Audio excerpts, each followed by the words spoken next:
Hello, start again. Just lost internet connection. Always happens. So I'm just going to wait for people to come in on the call. This is day one on the Thrive in Menopause series of live events here on Facebook. So hopefully the internet's going to play nicely to me. I've switched over to broadband, so hopefully we're going to get a bit of a smooth run in for now. Hi Janine, I can see Janine has just joined the call. So just say hello Janine, just let me know that you can hear me, you can see me. And we're just waiting for a few people to come on to the call right now. So just going to give it a couple of minutes as we wait. And actually as we're waiting, I just, I pulled a card just before I started this call, and what came up was positive energy. That's probably back to front for you, but it says surround yourself with positive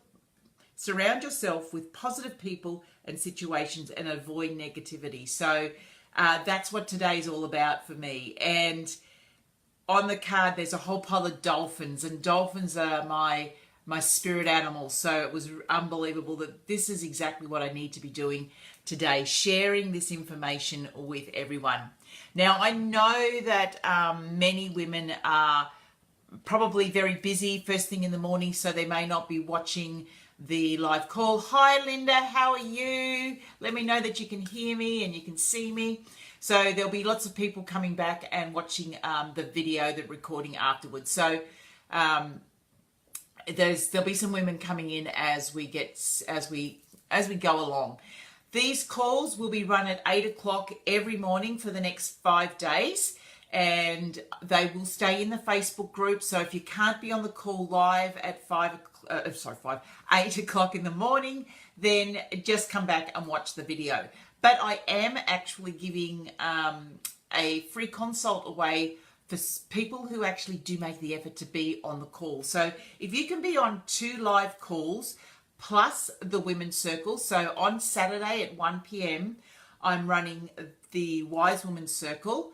It won't be on Facebook. I'll do that via Zoom, and I'll send everybody the link to the Zoom calls, because then we can actually see everybody. Here on Facebook, you can only see me. Everyone can't see everyone else. So we're going to do the circle on Zoom.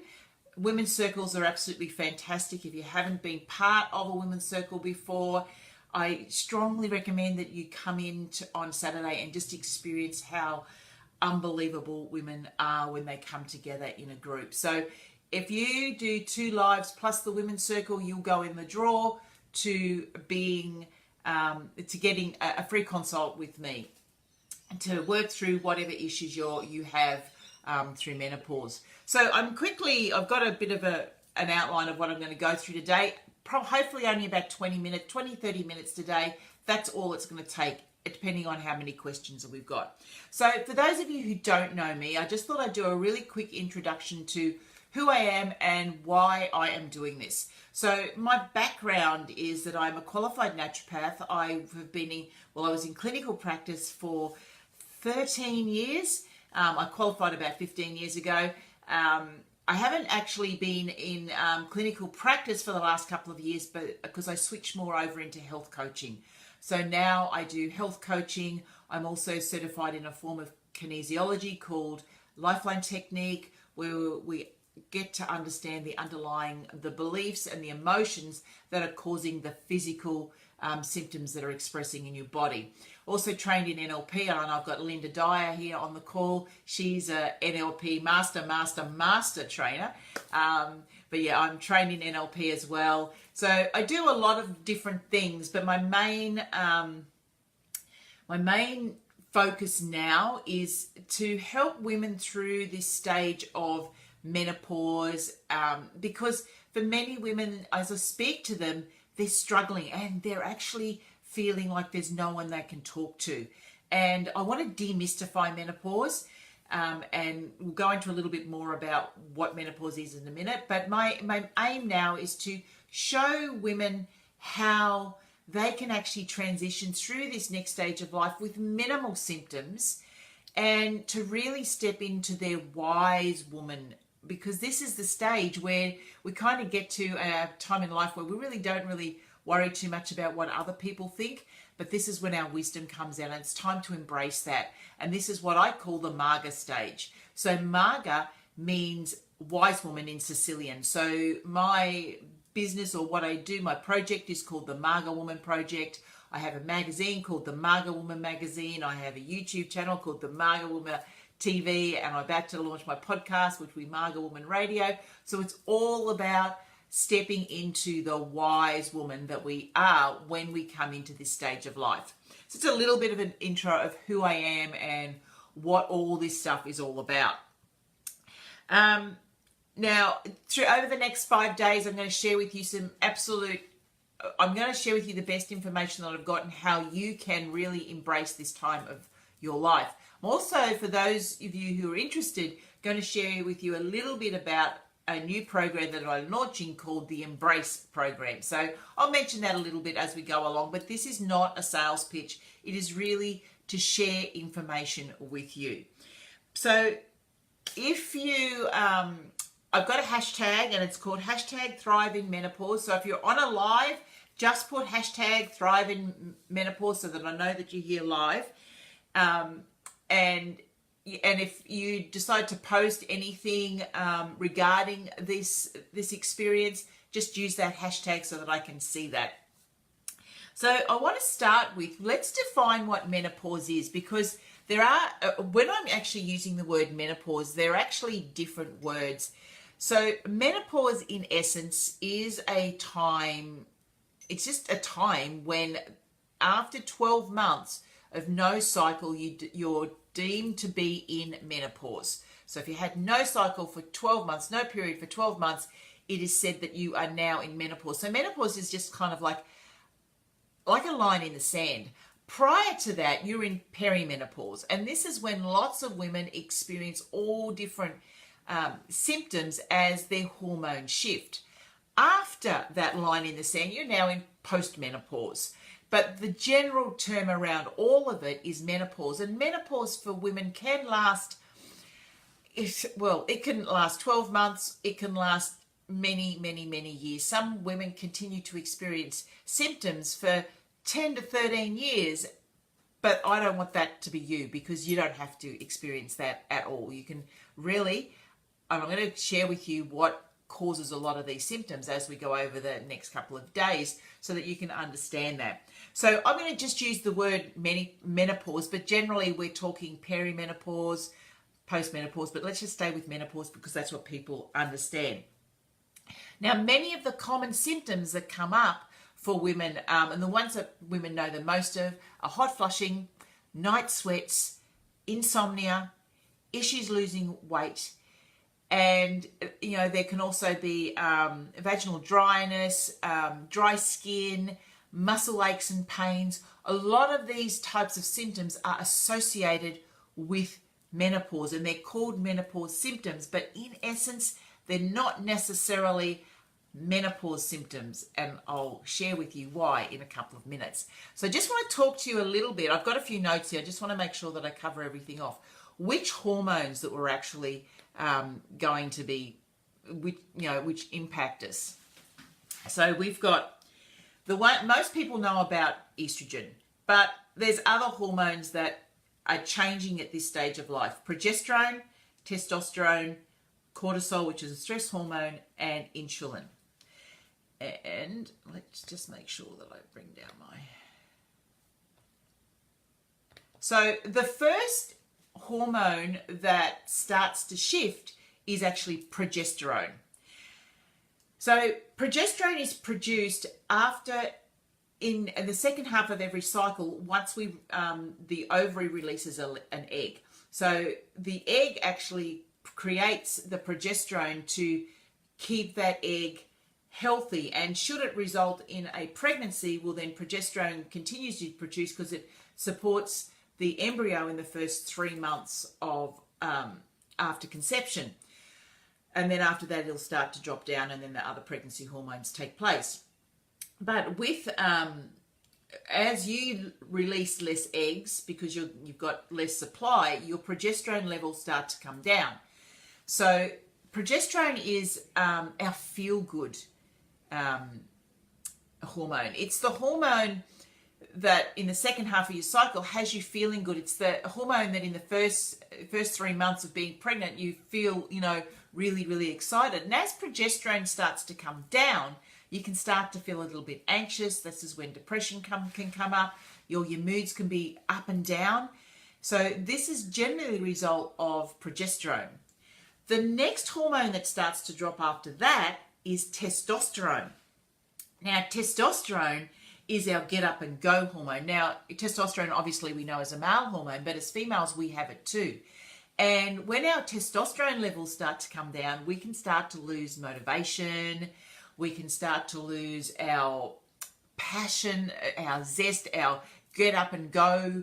And for some women who have been really, very, very driven, they can start all of a sudden feeling like they don't know where they're going because that drive's gone, because their testosterone has started to drop. Then after that, the estrogen starts to come down. So as you can see, estrogen isn't the first hormone that starts to come down. We've got other hormones that come down after that. And then once estrogen comes down, now estrogen is responsible for many different functions within the body. It's actually an anti-inflammatory, so you can start to experience pain and aches in the joints. So you get a little bit more achy, which people put down to old age, but that's generally the estrogen levels coming down. Lots of other things will start to happen. The regulation of our body heat also comes from estrogen. So estrogen, as I said, is the last hormone to come down. Now, the interesting thing is that whilst our reproductive organs produce estrogen, also, and progesterone and testosterone, so do our adrenal glands. Now, ideally, when we start to have a drop in our reproductive hormones, in that our reproductive system is no longer, we're not getting regular cycles anymore, and all of, we're no longer releasing eggs, the adrenal glands actually should be releasing enough hormone so that we don't get a sudden drop in hormone. Unfortunately, many women, by the time they get to this stage of life, are adrenally exhausted. They have burnt out because they have been raising families, running business, working in corporate. They have been doing everything to support everyone else, and they haven't been supporting themselves. So they get to this stage of life and their adrenals are basically kind of going, I got nothing left. And they don't have enough left to produce these reproductive hormones, because it's more important that the body produces cortisol, because cortisol keeps us alive, whereas estrogen and progesterone doesn't necessarily keep us alive, it just keeps us feeling good. So this is why many women experience so many symptoms when it comes to menopause. It's not due to the shift in the reproductive hormones, it's due to the fact that the adrenal glands cannot keep up and cannot produce enough excess hormone to actually gently bring us into this stage of life. Hi, I just noticed that Julie joined. Hello, Julie, how are you?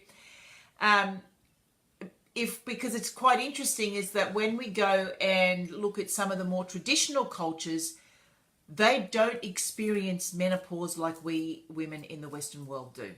They don't have all of these symptoms. Some cultures don't even have a word for menopause. Their periods just stop and they go into their next stage of life. They then become the wise women of the tribe, but they don't have all the stuff that we have going on. And that's because they don't live the type of life that they're living. They're not adrenally burned out. They are not eating the foods that we're eating. They're not exposed to the toxins and the chemicals that we're exposed to. They don't have all this excess baggage that we have. And I'm going to talk about all of them this week. All of this stuff I'm going to talk about this week, because that's what's impacting the way you feel when it comes into menopause. But I want to tell you that whilst everybody's experience of menopause is different, you are not alone. We are all experiencing it. We're all experiencing symptoms. The big thing that I think shocks many women is the emotional roller coaster that you go on. And I know if you can remember back, and I know it's probably a long time for me, it's probably a long time for all of you, but if you've had teenage daughters, you will remember this, what it was like when you very first got your period. The emotional roller coaster that you were on when you were first getting your period, or what you saw your daughters go through when they got their periods. I see it now. My daughter only just started getting her period the middle of last year, and I see the emotional roller coaster that she goes on.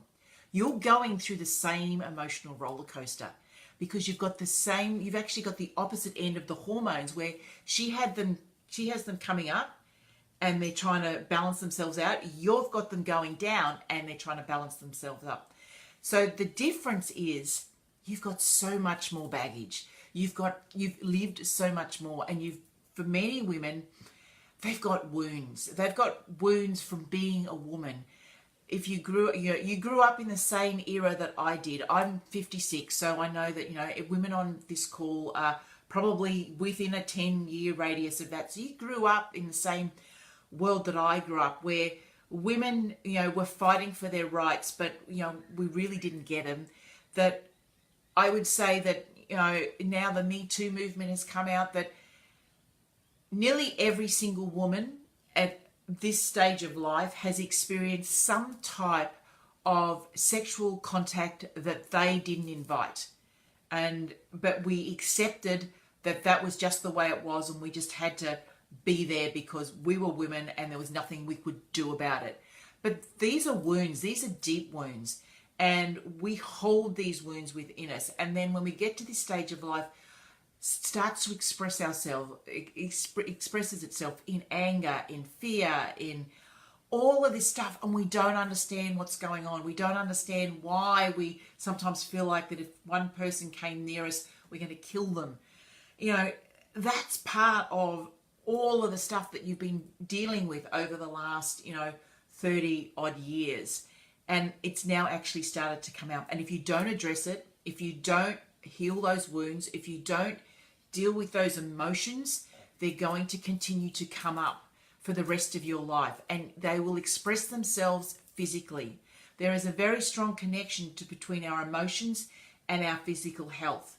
And when I first became a naturopath, I didn't get this.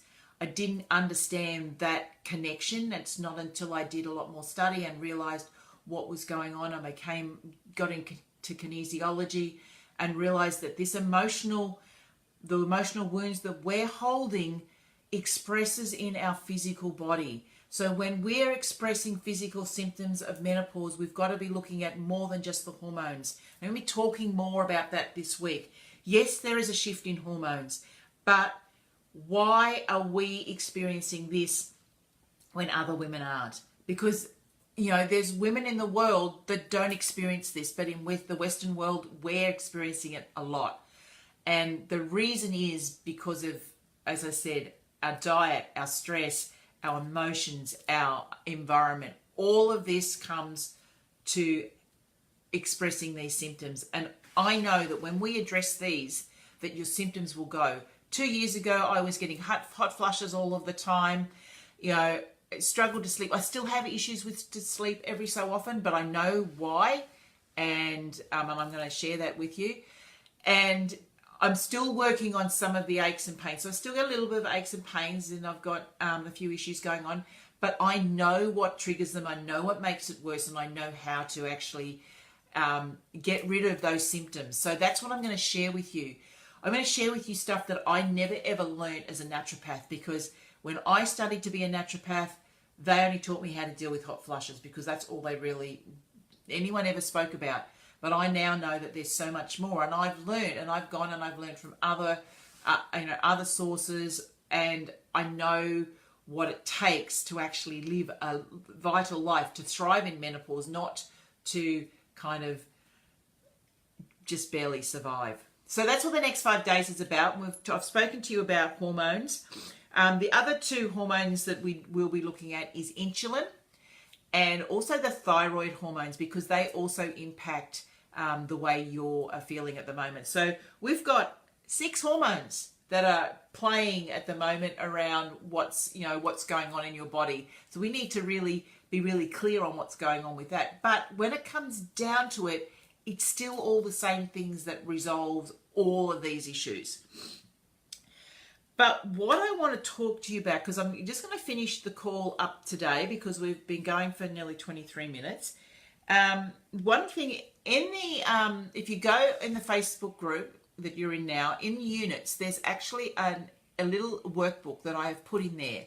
And there's something for you to do every single day. So if you go in there, download that. What I've put in there for you today is I want you to really explore what menopause, what aging means to you, because you will have belief systems that have been ingrained in your subconscious that came from your mother, came from your great-grandmother, from your grandmother, from your great-grandmother, from the women around you as you were growing up, particularly when you were younger. I want you to really explore what that meant to you. What did your mother, what did your grandmother teach you about this stage of life? What did they teach you about aging?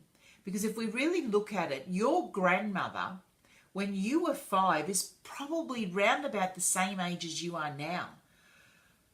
Who did your grandmother seem to be when you were 5? Did she seem to be an old lady? You know, because all of that stuff is in your subconscious, and we need to bring that out because you are not aging. Aging is a very, and I did a live on this the other day, aging has meanings around it in that it's breaking down, it's kind of losing use and things like that. We're growing older and we're growing wiser, but we don't have to age. There is a difference.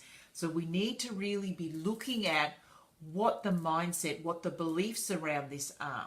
Now, I know for me that my mother had a full hysterectomy at 24. So and that was 2 years after I was born. I didn't know my mother going through menopause because she would have gone through menopause when I was, 2 or 3. And straight up, very shortly after she'd had a full hysterectomy. So I didn't really know what menopause was. I only knew from what I got in the outside world. My mother didn't know her mother, so I didn't have a grandmother. I didn't have all this around me. So what I've experienced is what I've learned and what society's taught me. And I know that I had a little bit of fear, but then I was also, well, maybe it's okay now that I don't have a period because I had lots of issues with my cycle before having children when I had fibroids and really heavy bleeding and all of that. So it was like, I'll get to menopause and now we can just stop that. So I didn't know what to expect and I had to learn it, but I know that there were some belief systems sitting in there that came from society. So I want you to explore that because when we can bring that out, then we can acknowledge where we're at. We can acknowledge that. Maybe you had great role models. Maybe you had mothers and grandmothers who truly thrived at this stage of life. And that's going to actually, you can then embrace that. But if you didn't have that and you had an environment around you that told you that menopause was a time when you became a crone, when you became old and all of that, then we've got to deal with that because that's sitting in there. So that's what I've got for you to do today. Now, feel free if you want to, once you've done that writing, if you want to share anything that you any aha moments in the Facebook group. It's a closed group. There's only women in this group. Everyone's going through the same stuff. So if you feel open enough and safe enough to do so, feel free to share that within the group. Just hashtag it Thrive in Menopause. If you've got any questions, please ask them in the group as we go along. Susan, I had to work out menopause myself as I had no grandparents when I was growing up and my mother had a hysterectomy at 35. Yes, Susan, and so you were in a very similar situation to me. And I think that's, I think many women our age had a similar type of thing because hysterectomies at young ages were very common, going back, we're probably talking 50 odd years. A lot of male surgeons wanted to, defeminize women, and there was any issue, they just took out everything. These days, at least, they generally leave the ovaries if they are removing the the womb, the uterus, they will leave the ovaries so that the hormones are still there. But in the past, it was just take the lot out. See, Julie was the same. So we learned from society, and unfortunately society is very ageist, in that particularly with women, you get to a certain age and you're written off. We see that all the time. We see that in the media. We see that in entertainment, that we've been brought up to think that young is great, and over 40 is, women over 40 are written off. They no longer count, and it's not true, and we need to reclaim that. No one speaks about menopause. We now openly speak about being pregnant, and we celebrate that. No one is celebrating menopause. We need to celebrate it, because this is that time of life when we truly come into our wisdom. And I'm so passionate about this. I want to create a rite of passage for women so that they can celebrate getting to this stage of life. That's why I call it Marga, wise woman. Let's just really embrace all of this. Let's get it into the open and stop making it a big secret. And that's why I'm doing what I'm doing. Let's just talk about it. I want to talk about it. No more taboo subject. I know for a while it's like, oh, can I talk about menopause on Facebook? Can I talk about this? It's like, no, let's stop making it a taboo subject. Let's talk about it. Let's get out there, talk about it, share our experiences so that women know they're not alone. So that's all I'm going to do today. Tomorrow I'm going to be looking more about stress, and we're going to talk a bit more about the hormonal balance, diet. I'll give you some ideas of the type of foods that can make things worse, lifestyle, environment. We're going to be talking about that. I'll give you some tips on what you can be doing that will actually reduce your symptoms. I'll tell you what's causing the symptoms so that you then know what it is you can do to reduce those symptoms. So thanks for joining me. Half an hour right on the dot. Thanks. I hope you found that was useful. Please, any questions that you've got, put them in the group. I'll make sure that I answer them. I'll be back at 8 a.m. tomorrow morning with our next call. From my heart to yours, infinite love and gratitude. Bye.